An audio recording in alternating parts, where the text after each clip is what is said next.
En fait, le point de départ était vraiment celui-ci, c'est-à-dire je ne suis pas historien et je n'avais pas envie d'essayer de le devenir, ça aurait été ridicule.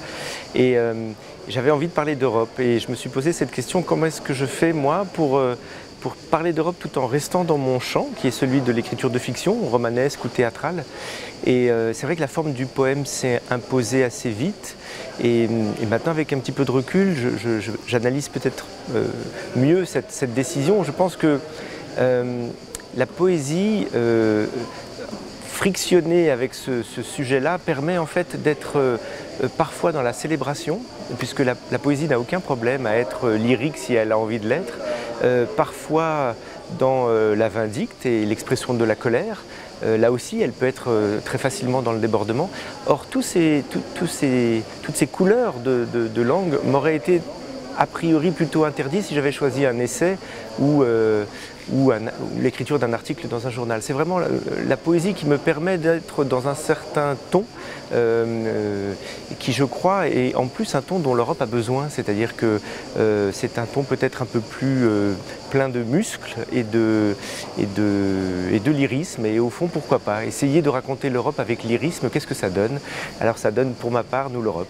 Moi, je pense que tous les espaces où des regards différents peuvent se rencontrer et sont extrêmement précieux et finalement assez rares. C'est-à-dire que là, effectivement, faire se rapprocher des artistes et des chercheurs, il n'y a pas tellement d'occasion dans chacune de nos vies de le faire.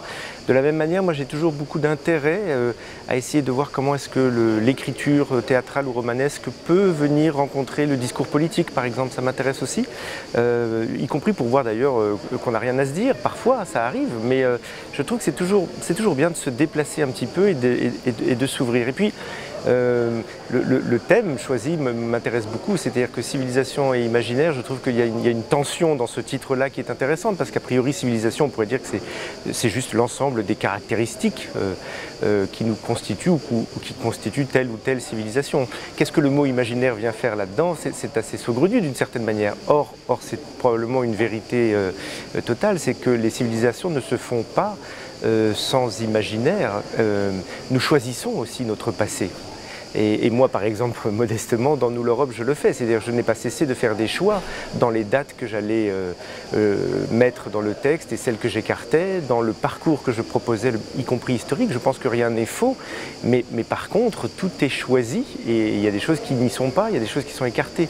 Donc on voit tout de suite que la question du récit n'est jamais très loin de la question de l'imaginaire ou de la question de la décision individuelle. En fait, on choisit ce qu'on raconte.